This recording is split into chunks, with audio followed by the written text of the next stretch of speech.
Nearly 2 years after the Oxford school shooting that left 4 dead, 7 injured, there's a sign of healing as one of the most seriously injured students, Kylie Ossege, was able to share her story of recovery from spinal surgery 4 months ago. Yeah, Dr. Frank McGeorge is here again to talk about the surgery she had and why she feels it's important to share her story.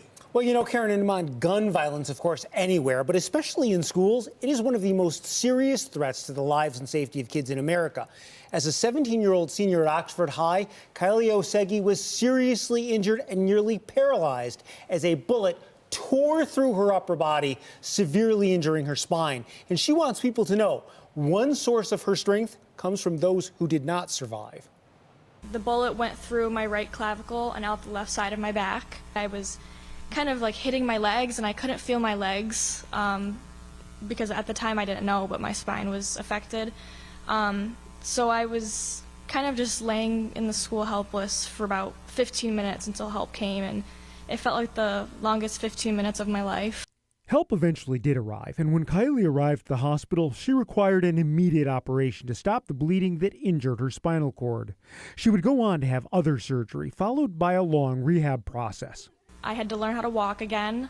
I had to learn how to do stairs. I had to learn how to shower by myself. All of these simple life tasks that people take for granted oftentimes, I had to relearn again. After rehab, it was clear she would need an additional surgery to better stabilize her spine, but she was determined to start her freshman year at Michigan State, so she put it off until July of this year.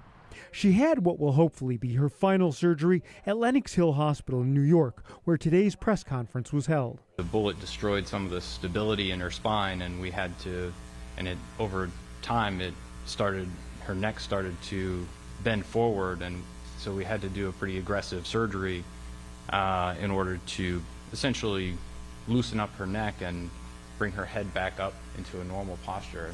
During the procedure, rods and screws were used to bring her spine into alignment. To me, the surgery kind of represented like an end of a journey and the start of a kind of like a refreshing new journey, I guess. And part of that journey is raising awareness about gun violence. A huge part of my motivation is the 4 students that were killed in my school, Hannah St. Juliana, Madison Baldwin, Justin Schilling, and Tate Meir. They would want me to advocate for safer gun laws and gun violence prevention. I think by sharing my story, it's kind of a wake-up call in a sense, just for, you know, people around me to kind of understand the seriousness of this issue.